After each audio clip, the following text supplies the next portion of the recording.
of my background here, my Jesuit features. So malaking bagay yun. Ibig sabihin, I view my work in a greater context. Ibig sabihin, hindi lang, it's not just me working for myself, so malaking my wife or for my family. Ibig sabihin, I tend to do these things as part of greater scheme. Ibig sabihin, may katuturan ba yung ginagawa ko? Am I able to help my community, my country, my fellow men? This is a very Catholic way of looking at it. Kasi di ba, yung man for others, kumbaga. That's what they always say. So, that was inculcated in me from the time I was a kid. That makes me passionate about it. Kasi, nakikita ko, nakakatulong ako. And it's having been in a job where I was helping mostly myself, and being a job now where I see that it affects other people. Mas masaya to eh. So you cannot help but be passionate about it kung nakikita mo gano'n. So, anong year na nga ba kayo? Fourth year, okay. Okay. So obviously you enjoy the art as you write. You're assigned to. Not all the time. Well, I enjoy writing it. But, topics that you're assigned to. when I enjoy writing about business, because I have a business background, remember I was a banker before, so I know what I'm writing about. I'm familiar with it. But, in the sense that the topics are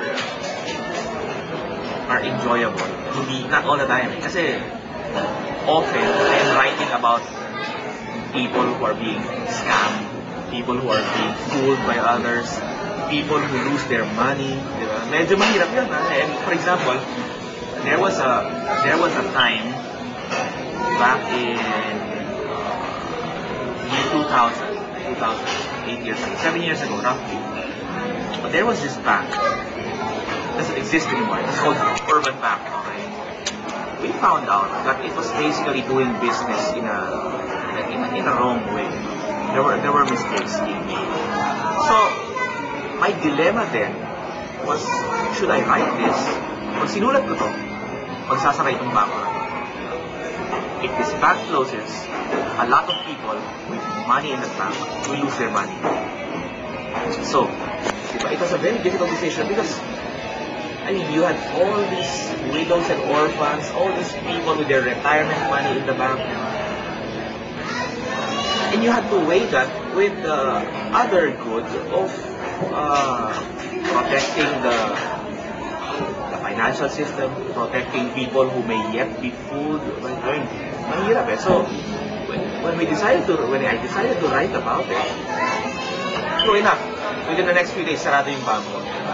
Ang daming tao, haba ng pila sa labas ng bangko, people who couldn't get their money, lolas, crying because life savings sila na doon. That was really tough. It was not fun to do it, but it was important because you had the choice between 50,000 people losing their money or a few million others who might lose their money pa. It was a very difficult decision. So, writing it was important, but not very enjoyable in that sense. Siyempre, ego na lang yung, puta, astig ako, pare, nasara ko yung bangko dahil sinulat. Okay. Diba? Ego yun. Pero, hindi siya masayang gawin. I always say, sabi ni ganon, ganito. Sabi ni ganito, you have to quote people. You have to quote authoritative people. Diba? People in authority, people involved in whatever you're writing. When you get past a certain level of experience, in other words, when you're older, you can assert it on your own authority na eh. Kasi alam mo na eh. Sabi ko, ganito yan, ganito. Or you can say, I have seen this before, and this is what will happen. Because you already know what's going to happen. Experience. So eventually, I would like to graduate to that level. And opinion writers are very influential. And they can do a lot of good and a lot of harm also. It's something I'm looking forward to eventually. How much time does it usually take for you to make a write back? A normal article, it's about 1 page, single space font 10. That is about 450 to 500 words, about 3,000 characters. It takes me about 30 minutes.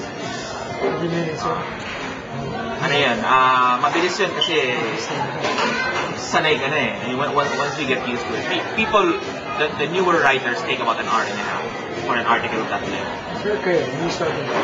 Ganun din, an hour and 15 minutes, and then it becomes shorter and shorter. But paghasa ka na, when you're used to it, you know how to start, you know what to put in the beginning, how to end. It becomes very efficient. The longer articles take a little longer. Pag special report, pag investigative report, when you have to verify a lot of facts, it's an hour and a half. But that's just the writing part. Gathering the news for that article takes about a day. Ibig sabihin, I start in the morning, 9 o'clock, magtatawag na ako, punta na ako sa office, mag-interview. By the time I get back to my desk, 2 or 3 in the afternoon, okay, kompleto na. Then you just assemble it. But that's just the assembling part. The preparation for that, gathering all the components in the story, takes about a day.